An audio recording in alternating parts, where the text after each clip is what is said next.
Welcome back, everybody, to the Weekly Insider. I'm your host, Josh, and this is Tyler. Today's episode, we got a good one for you. We're predicting our awards, award winners, nominees who we think are going to win each award at the end of the year. And then we're also going to give our predictions of AFC Champion, NFC Champion, and our Super Bowl prediction. So, without any further ado, let's hop right into it. First things first, we'll go with the awards. MVP candidate. Let's start from the least to the most. Like important? Yeah, so we'll do Coach of the Year first. Okay. Oh, so so that list you sent me will work backwards. Yeah. All right, bet. Because I wrote it down in order the way you sent it. So, all right, let's do it. Coach of the Year. I think I have two options who I think are going to win Coach of the Year. Got Dan Campbell or Brandon Staley. Dan Campbell's interesting. You think Detroit can do enough? So for those that don't know, who are maybe watching or listening, Dan Campbell is the Detroit Lions head coach, newly hired this year. I think he's a great coach, and as far as he's gonna old school guy. He's gonna send this team into the right direction. I think. Granted, I don't think they're gonna be a playoff contender. Right. I don't think that, but I think what he's gonna do for that organization this year and kind of so on forth. He's going to get them stepping in the right direction. So I think that's a good out. You could look at that and be like, he could be coach. What I'll say to that is McDermott, his first year in Buffalo, when everyone thought they were going to 3-13, then he won 6 games and was like, this guy's a damn good coach. Yeah. But I don't even know if he got votes for Coach of the Year. Probably not. But yeah, I have Brandon Staley first just because he's a rookie coach. Obviously, a lot about talent on offense. Yeah, a lot of talent on offense, and typically, I feel like we see these kind of rookie coaches or the guys that kind of shock you win these awards, like Stefanski last year. Yeah. So yeah, I've got him number one. He's supposed to be some defensive genius. The Rams obviously have Donald and Ramsey, but they don't have a ton of talent outside of that. But he made it work. Well, actually, last year they had a couple other guys, but whatever. And then I've got Bruce Arians second, just because I think Tampa Bay could go 15-2. No, I think that. So anytime that your coach gonna be that, anytime the record's gonna be that good, the coach is gonna get some praise. Talk. Yeah. And then I have Stefanski third again because I think the Browns are gonna be really good this year. Interesting. I also think the Browns are really good this year. Dark horse. I have a dark horse for all these awards. My dark horse is Matt Rule for Carolina, because you had Carolina in second in that division, and I think I had them third. I had them third, but I did say I think they could. I think their record could be from 5-11 to 10-7, depending on Darnold and how that defense progresses. So I think if they're obviously on the better end of that spectrum, I think Rule could be someone that gets a lot of buzz, especially like I said with Darnold in there now, and that's a huge question mark. So I think he could get a lot of praise if they have a good year. So Staley's my number both one. Of us kind of think he's gonna win it. Again, you said defense. I think that offense too. Just the right. They have a ton of weapons on offense, and his thing is defense. Yeah. So I think my thought has always been, if you're an offensive head coach, you want the talent on defense because you can coach up the offense. Yeah, you can help your offense. Unless, I guess to an extent, if you're Andy Reid, obviously you get Mahomes or Hill, Kelsey. At some point, it's okay, I can't pass it up. Well, you run up the score 60 points, I think. Yeah, but I've always thought if you're good on, so Staley's a great defensive coach. He has talent on offense that he doesn't have to worry about that side of the ball, so he can just kind of coach up the defense now. Yeah. All right. Well, that's interesting. I guess you could consider Dan Campbell a dark horse. You could. Yeah, he would definitely be a dark horse just because I think a lot of people have the Lions picking inside the top of 3. Yeah. Obviously, I don't. So again, I didn't say it because I think they're going to be this fucking superstar team. I think that I think the coach is great for that organization. So I guess for the sake of debate, if you're with that line of thinking, why not Saleh? Because he's a similar type of grinded out Jets, defensive, right? Yeah. Yeah, I like him too. I mean, I think there's not many aside from the Cowboys coach. I don't think there's many that shouldn't have a job right now. Eagles McCarthy's coach, maybe. Eagles, we'll see. I don't know, dude. I think most of the coaches right now are pretty good. Honestly. Yeah. So I don't think there's too many guys on the hot seat aside from and McCarthy's not even on the hot seat. He's not on yet. the hot seat, but dude, he really wasn't much of an upgrade from Garrett. So all right, that brings us to our comeback player of the year. Mm-hmm. I have 2 candidates. I have pretty much 2 candidates for all of these. My 2. Okay. I have Dak Prescott. Yep. And Christian McCaffrey. Okay. Those are my 2 comeback players. I thought about McCaffrey, but I did not put him. He only played 3 games last year. Right. Injured, obviously, in the 3 games he did play. Astonishing. Right. So I do have Dak number 1 as well. Yeah. I thought about McCaffrey, but the two guys I have over him are Joe Burrow. Okay. Because one, quarterback, and they always get more notoriety. And also, his injury was more of like an actual injury. Yeah, it was versus bad. McCaffrey's was like. Yeah, I guess they rested. I don't remember what it was. It was like an ankle and then a shoulder or something like that. Yeah, it wasn't because he came back in between. He had 3 things. I think his first one was an ankle. He came back after a few weeks. It was fine. He got injured played one game, hurt his shoulder, and he was out the rest of the year. Yeah, he re-injured his shoulder, or not re-injured. He got injured and aggravated his shoulder.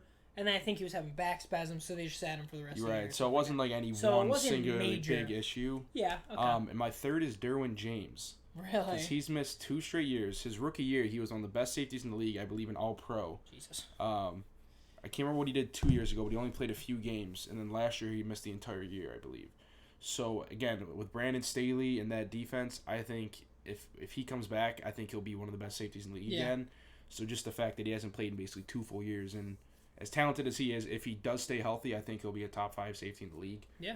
He can do everything like Jamal Adams, but I think a little bit better coverage-wise. Mm-hmm. So the only thing with him is he would have to have like an unbelievable year to get. Right. That's. I mean, I think comeback player of the year is really Dak or Burrow. Most likely because they're the quarterback main part of the team. Darwin's just like my third shout if like maybe those two get hurt again somehow. But I mean, if Christian McCaffrey, especially with Dak's lingering shoulder issue and. Burrow probably tears ACL again because that line sucks. I don't even think Christian McCaffrey would technically be eligible. There's no eligibility. I was looking it up. There is no like set rule. Oh, okay. So I mean, maybe he could. It's not even technically an NFL award. It's actually an Associated Press award. Oh, okay. But it's one of the highlight ones, I guess. Whatever. So mine were Dak Prescott and Christian McCaffrey, and we both agreed on Dak. So basically, we've got Brandon Staley for Coach of the Year and Dak for Comeback of the Year. Okay. No surprise. All right, and then now we got Defensive Player of the Year. I'm going with, Defensive Rookie of the Year. Yep. I got Patrick Surtain. Okay. And I'm gonna Micah Parsons. Jesus Christ! I'm gonna cut it. It's Patrick Surtain. Is it Surtain? Yeah. Certain. What did I say? Certain. You said certain. What a fucking idiot. You certainly said certain. I'm keeping it all on. And then Micah Parsons. Yep. I also have Parsons second. Does that mean you have Surtain winning it? Yeah. I like Surtain a lot. My thing with him is that he's might be the 4th corner on the depth chart because the Broncos have such a team is pretty good in the secondary. Right. They're probably the best secondary in the league in my opinion. So I've got Jalen Phillips from Miami just because I mean he was projected the best pass rusher in this class, plus toss him into Brian. He's D-lineman, right? D-end, yeah. D-end, okay.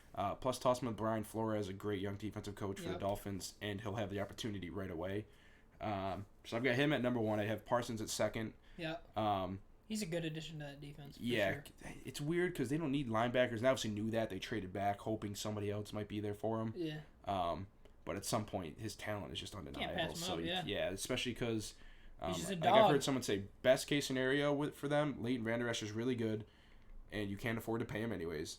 Worst case, Vander Esch sucks and gets hurt again, and you already have his replacement because he's a free agent next year. So basically, they have. How long do rookie contracts last? 3 years, right? 4. 4, okay. Yep. And then my third is actually Asante Samuel Jr. Also, I was thinking about him, but also on the Chargers because he's going to be. I think he's a stud. Yeah, I know he's great. Similar athletic profiles like Jair Alexander. His dad was great as an undersized guy. He's in a good scenario. He's going to play right away with a good head coach that last year had Darius Williams, who was some no-namer that became a great player at 5'9" outside corner. So he's had success with shorter corners before. So I've got him at 3, and then I guess my dark horse is Greg Rousseau for the Bills. I think his Gregory Rousseau, their first round pick. Oh, Rousseau. I thought you said Gregory So. I said Greg Rousseau. Oh, okay. It sounded like you said Gregory Rousseau. I was like, no. I don't even know who that is. Gregory Rousseau. That's not a person. Yeah, because his last year of college that he played, he had 19.5 tackles for loss, 15.5 sacks. Crazy production, but he's really raw, but he's strong as shit. He's out of Iowa, right? No, that's the other guy, Epinesa. No, he's out of Miami. Okay. I have him as a dark horse and not as an actual candidate just because I don't think he'll get the opportunities because they have Epinesa, they have Jerry Hughes, they have him, they took another guy in the second round. Yeah. So they've got obviously a rotation there. I think they still have Mario Addison even. They might. I can't remember, but they have a ton of guys in that edge room, so I just don't know if Rousseau gets the opportunities to be defensive player of the year. But maybe if he does, obviously, if he performs like he did his second year of college, there's no shot he's not playing like 80% of snaps. So. Oh yeah. So he's my dark horse, but I'm going with Jalen Phillips, number 1. All right, and I got certain. Sorry. Again. All right, now we're gonna move on to offensive rookie of the year. I got again 2. Najee Harris and Jalen Waddle are my 2. Interesting. It's almost always a quarterback. I know, but I don't. Because the whole thing with Fields, he's not starting right away. Right. Trey Lance isn't starting right away. Necessarily. Trevor Lawrence is on the worst fucking team in the NFL. They looked awful against the Saints. It's preseason, though. I know, but dude. The Lions went 4-0 in the preseason, then went 0-16 in the regular season. So all right, touche. But listen, I know it means nothing, but it gives you a sample size of what that offense looks like. I kind of like their weapon group with Chark, Shenault, Marvin Jones, James Robinson. I know. Shut the fuck up. Decent offensive line. Shut the fuck up. Okay. Trevor Lawrence, I mean, granted, he could be the shoe-in for it. He's got it. He's probably, I don't know betting odds, he's got to be like he's far got to be the best favorite. odds. Yeah, like whatever. Okay. And then who else? Mac Jones isn't starting necessarily right away. Zach Wilson. Again, not that great of a team, but he is a stud. I like Zach Wilson. I just kind of wanted to go a different direction. I know quarterbacks always win it, but I would like to see someone else. I know Najee Harris is going to be the freaking workhorse. That guy's he looks like a stud right now. With the worst offensive line in the league. Yeah, exactly. And then Jalen Waddle, that guy looks phenomenal. I like Waddle. My issue with him is kind of the same thing I said about Rousseau, is just the amount of opportunities he'll get. Because they have Parker, Will Fuller, obviously Gesicki. He'll be at best like the third option. Maybe Parker falls behind him, but I think Will Fuller's clearly the deep threat. Gesicki is one of the best receiving tight ends in the league, so I like Waddle a lot. I thought he was second best receiver in the class behind Chase. I just don't see him getting too many opportunities. Speaking of Chase, that guy sucks right now. He has so many drops. I don't know. I saw the clips of him in like the first catch. I saw someone saying all 3 in the breadbasket. The first catch, he's running a slant round. The throw is thrown behind him. The second one, it's a murder ball. It's put right over the middle with the safety sprinting down at him. So if I'm him at preseason, I'm not catching that either. Yeah. And then the third one, I forget. It's just funny seeing all the drops. Yeah, I mean, Devontae Smith had 2 drops too. Yeah, well, like I said too. So. Well, yeah. I mean, burn J.C. Jackson twice. This class was fun. This is gonna be a good. This should be This was a very high. Like, there's a lot of offensive talent at the top for sure. So I've got Lawrence Wilson 1-2, just for realism's sake. They're obviously the top 2 candidates. Lawrence, like Trevor Lawrence. Lawrence and Zach 1, Wilson 2. Okay. And I've got Kyle Pitts number 3. Just because of, I guess, just opportunity. I had him at first. The amount of targets he's going to get. It's only him and Ridley. Yeah. And then, I mean, no discredit Russell Gage is all right, and then Mike Davis will get some catches, but, Pitts is the clear number 2. Yeah. Seriously. And then my dark horse, for rookie of the year is kind of tough, I guess, but I have Rondale Moore for the Cardinals just because he's a crazy athlete. I think he had the NCAA record or something like that. He's fast. He had I think, the NCAA record for most all-purpose yards as a rookie. Or as a freshman. So I think if Kingsbury is this offensive guru that he was supposed to be, that I don't think he is. Yeah. But if he somehow is, and he just figures out how to get the ball in the Rondale Moore's hands, he could have a wild season. Yeah, Moore is once he gets that ball, he's fast. Right. He's explosive. Make some moves, bro. All right. Well, I didn't go with quarterback, but again, Najee Harris, I could just see him kind of. I had him. I don't want to say take over, but the guy's literally clearly the. Yeah, I had him at 4. Guy. Yeah, he's like the only guy in Pittsburgh right now to run the ball. So I mean Snell, but he's. Penny Snell's doo doo. That's what I'm saying. McFarland's more of a danger than Snell. Yeah. To take catches. All right, we'll move on to the next one, which is Defensive Player of the Year. My 2 choices, I have Chase Young and Jalen Ramsey. You're not gonna say Aaron Donald? No. Listen, he's won it which is why he's going to win it again. All right. Well, I want to do something different. No, Aaron Donald. No, bro. I'm trying to be different. Trying to predict the unexpected. But Chase Young's a freaking baller. Yeah, I like Chase Young Chase Young, and then Jalen Ramsey's just a lockdown corner. You guys. It's just, I feel like it's going to be tough for a corner to ever win it because we saw the year Gilmore had 2 years ago when he was insane and he still didn't win it. I mean, even Jalen Ramsey last year. He only allowed. I don't know if his year last year was as good as Gilmore's 2 years ago. At least just, I guess just from media hype, from what I remember, which obviously plays into who wins the awards. Yeah. Yeah, I'm going Donald number 1, obviously. Unlike the last 2 years, Garrett. I've got T.J. Watt at number 3, Ooh. and I've got Myles Garrett at number 2. I think their D-line, their defensive tackles got a little better, although still not great. And then adding Jadeveon Clowney on the opposite side, I think it's a slight upgrade from Olivier Vernon. And Garrett was great last year until he had COVID. So right. I think that he could. I totally forgot about Myles Garrett. Yeah, I think he could easily get 16 to 18 sacks. That's my number 3 right there. And then my dark horse, who I also thought about putting for comeback player of the year, but I didn't, is Danielle Hunter, who I think missed all last year for the Vikings, but 2 years ago he was one of the best pass rushers in the league. He's a freak athlete, like 6'6", 260, and fast and strong as shit. So I think Minnesota, who got completely bolstered their defensive tackles as well, Delvin Tomlinson and Michael Pierce from the Ravens a couple years ago. So he's not going to be a guy that they can constantly be doubled. I think he's another guy like Myles Garrett that could push like 18 to 20 sacks, especially with a new 17-game season. Yeah, listen, I just didn't want to go with Darnold or Donald. I'm putting Mahomes at 1 for MVP and Donald at number 1 for defensive player of the year for the next 5 years. So I don't. All right, well let's move on to the offensive player of the year. Again, I took a different route. This one's tough. So, quarterbacks always win this one. That's true, but I didn't pick a quarterback again. I have. Whoa. It scared the hell out of me, honestly. I picked, again, Christian McCaffrey. Okay. For an offensive player of the year, because obviously he might not win comeback player of the year because of all the other stipulations with Burrow and Dak Prescott. But so Christian McCaffrey, offensive player of the year, or Darren Waller. So I actually have Waller in mine as well. I have him at 3. Okay. I've got Tyreek Hill at number 2. I think without... Solid. I mean, I guess without Sammy Watkins, not a huge thing, but it's still better than... Obviously, he's better than Byron Pringle, McCall Hardman, and whatnot. Yeah. So I think Hill could have a bigger year than he's already had. Hill's just a stud, bro. Literally, nobody can guard that guy one-on-one. Not a single person. And then my number 1, just because I think...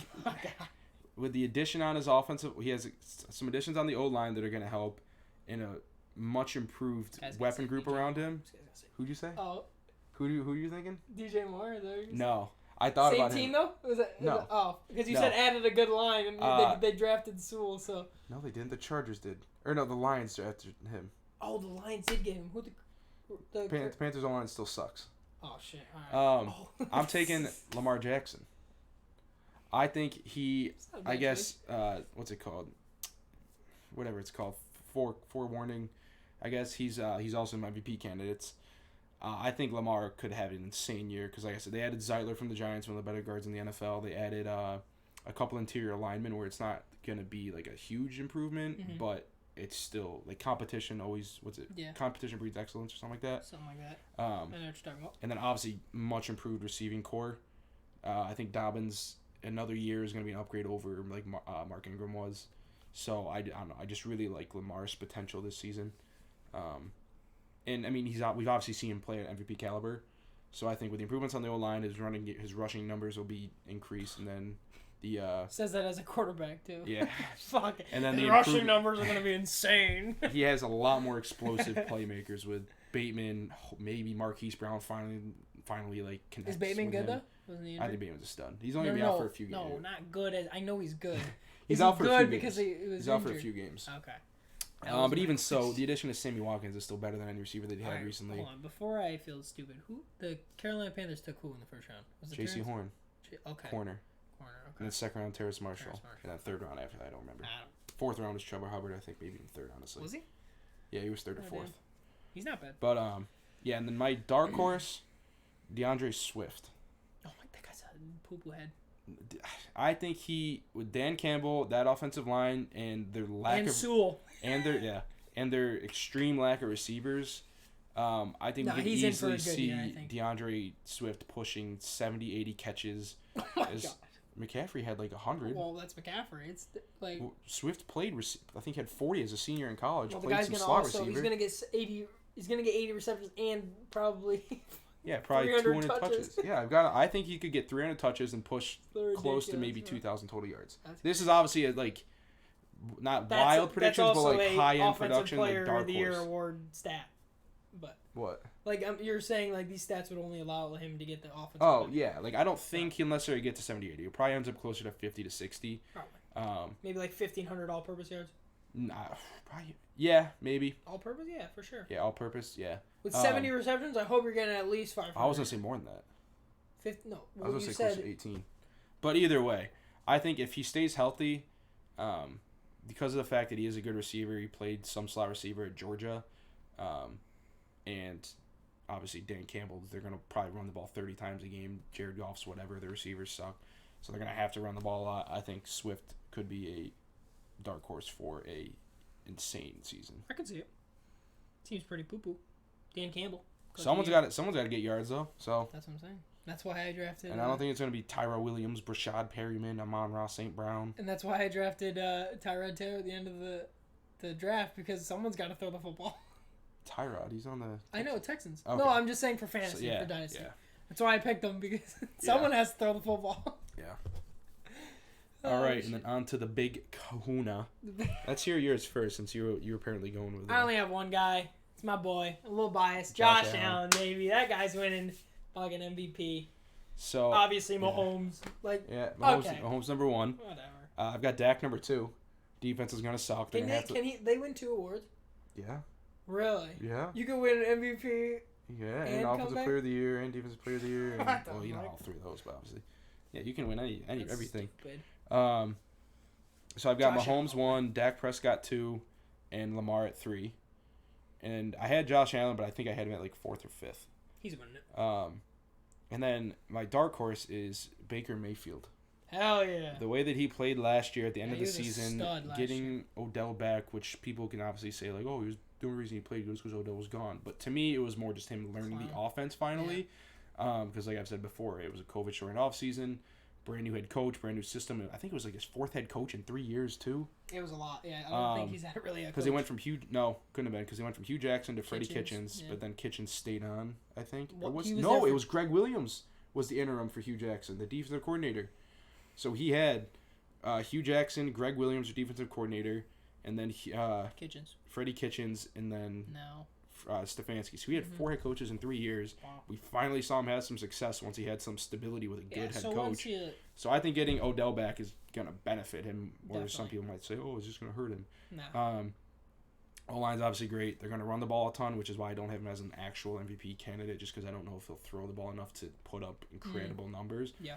But I could easily see the Browns being one of the best teams, maybe the best team in the AFC even, because I think they're really good on both sides of the ball. And obviously, when you're one of the best teams, your quarterback's going to be in the MVP race.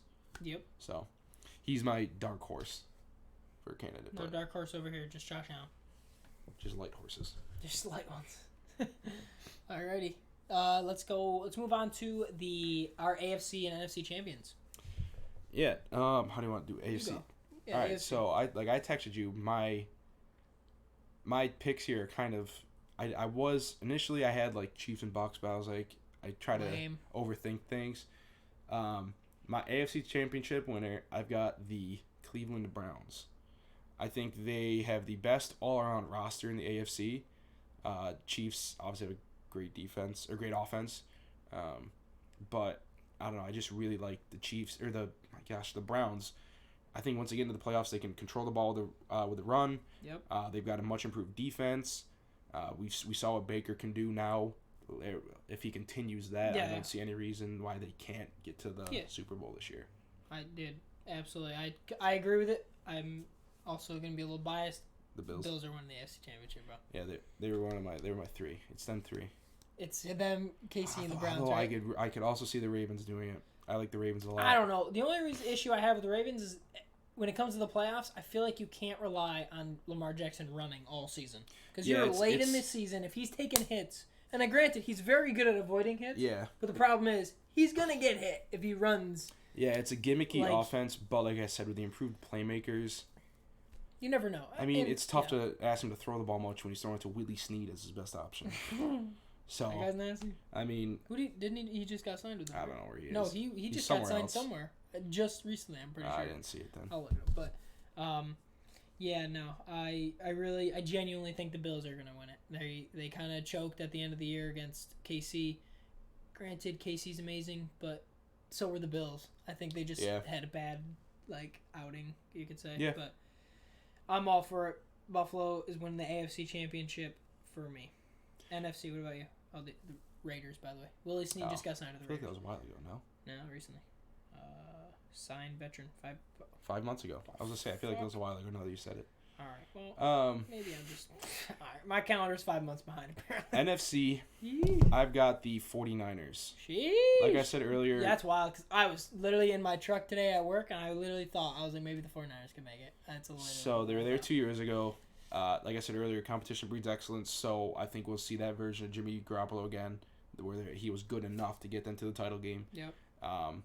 Their secondary is iffy, and I forgot when I put that, I forgot they lost Robert Saleh, so I almost changed it, but I just said whatever. But getting Nick Bosa back, hopefully a big step up for Kinlaw, their first-round pick from last year that had high expectations and didn't live up to them. A good linebacking core. So, I mean, we're hoping that you see kind of some improvement in the DB room, and then that you have a really good defense. Plus Shanahan, they're going to score. Kittle back, yeah. Deebo Samuel back healthy. Hopefully Mostert's healthy a little more, but even if not, they drafted Trey Sermon in the 3rd round. I think he's a stud. I like Sermon, yeah. I don't care for him much. I think he's whatever. I don't think he's anything crazy. I mean, Mostert's getting old, so they got to have somebody. Yeah. Mostert's 31, isn't he? Yeah. No. He's like 29. Okay. Oh, sorry. I mean, 31. Running backs over 30 usually drop down. So I'm saying he's not there yet. All right. He's not at that. But yeah, I think their defense is gonna be really good. Defensive line is gonna be really good at least, and then their offense is gonna be successful no matter what because of Shanahan. Plus, like you said, getting a lot of guys back. It's funny we say the AFC East, and I'll get to my NFC choice in a second. But it's funny we say the AFC. There's like 4 teams, maybe 5 teams, max that could win it. I feel like the NFC, bro. There's I want to say 8 teams I could think of that have a legit shot. I'm putting it 5. I don't know. Who's you got? 49ers, Rams. No, I was going to say Packers. Seahawks. I don't see Seahawks. Seahawks, yeah. No, their defense is not close. Yeah, that's true. And their offensive line is good enough either. Yeah, I know. I don't even know what they did this offseason. Exactly. All right, so we got... I'm saying 49ers, Rams, Packers, Bucks. That's it for me. Oh, yeah, and the Bucks. And then, there was... Vikings, Cardinals, Dallas, Washington. They could be Dallas. Defense isn't good enough. No, but I don't know. Maybe there isn't. I feel like it's just so up in the air in the NFC, though. That's all I'm saying. But NFC for me, I'm not going with the Bucks. I'm going with the Rams. I think the Rams are going to win the NFC Championship and face the Bills in the Super Bowl. Yeah, I mean, we saw them get there 3 years ago. 3 years ago now. Was it 3? Yeah. Holy fuck. When it was 49ers, 9-6. 49ers were 2 years ago, so they were 3 years ago. Wasn't it a 9-3? Something like that. Yeah, it was real low scoring. God, but yeah, I mean, we saw them do it 3 years ago with Jared Goff. Now they got Stafford, which is a huge improvement at quarterback. No, they don't have Todd Gurley now, and this was back when Gurley was obviously still really good. Yeah. So I mean that's a big loss, but obviously you'd rather have a big loss at running back if you're going to get a big upgrade. Yeah, don't worry. They got Jake Funk, bro. But no, I thought about them as well, but again, I just don't. They have Donald and Ramsey, but I've said before, they lost John Johnson. Yeah. You're asking your second best corner is Darius Williams, who saw him do it 1 year. They lost their slot corner, Troy Hill. They re-signed Leonard Floyd for some crazy contract when he had 1 good year, all under Brandon Staley, who's gone now. Yep. So I think their defense is going to be disappointing outside of obviously their 2 superstars. It's either them or the Bucks, in my opinion. Yeah. Green Bay too. I feel like maybe Rodgers will have one last hurrah. Yeah, I mean honestly, but yeah, I'm going Bucks. I think have the best roster, but I don't know. I wanted to say the 49ers just because I think that they're going to be more consistent. Or I think I would rather put my the fucking Brady. So I'd probably put my money on the Bucks if I had to watch 100%. That game. But I want to say 49ers just because I like Shanahan a lot more coaching wise, and I think. And I wanted to say the Rams because I like Stafford. So there it is. Who's your Super Bowl winner then? You have Bills versus Buffalo. You have a spider in your. Holy shit, that's a big ass spider. Yeah. So you got Buffalo winning it? Oh shit! Nah, chill. What is that? No. Sorry, bro. You gotta go. Sorry. Is that a flying spider? Got him. Got his ass. I don't know if spiders can fly. No, it shot his web, I think. Weird. All right, well, Bills win Super Bowl. And I've got the Browns winning it. AFC teams. Fuck you. So yeah, I've got the Browns winning the Super Bowl. Like I said, I just think I think the Bucs have a better roster on paper, but I don't know, I just wanted it to be different. So I do think the Browns have the second best whole roster in the league. Both sides of the ball. There's really not any holes on the Browns. So fuck it, I'm gonna call my shot. The Cleveland Browns are gonna end their misery. And so are the Buffalo Bills. No, the Bills are already good. They've been to 4 Super Bowls before. They below. So. Yeah, 4 in a row. Let's not make it another one. If they do make it to the Super Bowl and they lose, I don't even know, bro. That's just the Bills make it to the Super Bowl and lose to Tom Brady in the Super Bowl. That'd be my god, stupid. That would be awesome, actually. And they beat them. That would be sick. But I think that's all for today's episode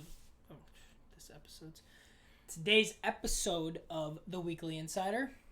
Let us know your any comments that you think who you think could win any of the awards, or who if you agree with any of us, if you disagree, leave them in the comments below. There was no comments in the last video. I was disappointed, but to be fair, really makes it this far. Aside from you and I. Yeah, it's an hour in, so. It's only half hour, but. This one's shorter. But, nonetheless, thank you for watching. Hope you guys enjoyed this episode of the Weekly Insider. And if you want more, subscribe. We will be back during the regular season every week. And, alright, send it off. Peace.